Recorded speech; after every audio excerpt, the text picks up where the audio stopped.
Petrol diesel ధరలు మండిపోతుండడంతో వాహనదారులకు భారంగా మారింది. గతంలో కేంద్ర ప్రభుత్వం తగ్గిస్తూ నిర్ణయం తీసుకోగా ఇప్పుడు ఎన్నికలు పూర్తయిపోయి మరోసారి మోదీ ప్రభుత్వం అధికారంలోకి వచ్చింది. అయితే పెట్రోల్ డీజిల్ ధరలు తగ్గుముఖం పట్టే అవకాశం ఉందని ఆర్థిక నిపుణులు భావిస్తున్నారు. పెట్రోల్ డీజిల్ ధరలను జీఎస్టీ పరిధిలోకి తీసుకువచ్చేందుకు ప్రభుత్వం ప్రణాళికలు సిద్ధం చేస్తోంది. భారీగా పెరిగిన పెట్రోల్ డీజిల్ ధరలతో సామాన్య వాహనదారులు ఆర్థికంగా నష్టపోతున్నారు. గతంలో కేంద్ర ప్రభుత్వం తగ్గిస్తూ నిర్ణయం తీసుకోగా ఇప్పుడు ఎన్నికలు పూర్తయిపోయి మరోసారి మోదీ ప్రభుత్వం అధికారంలోకి వచ్చింది. తాజాగా మహారాష్ట్ర ప్రభుత్వం వాహనదారులకు కానుకగా పెట్రోల్ డీజిల్ ధరలను తగ్గించింది. జూన్ 28న ముంబైలో లీటర్ పెట్రోల్ ధర 104.21 ఉండగా డీజిల్ ధర 92.15గా ఉంది.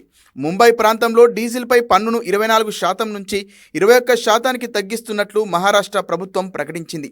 రాష్ట్ర ప్రభుత్వం తీసుకున్న ఈ నిర్ణయంతో డీజిల్ ధర లీటర్కు ₹2 తగ్గనుంది. పెట్రోల్పై పన్ను 26% నుంచి 25%కి తగ్గనుంది. దీనివల్ల ముంబై, నవీ ముంబై, తానే సహా ముంబై ప్రాంతంలో పెట్రోల్ ధరలు 65 పైసల మేర తగ్గుముఖం పట్టనున్నాయి.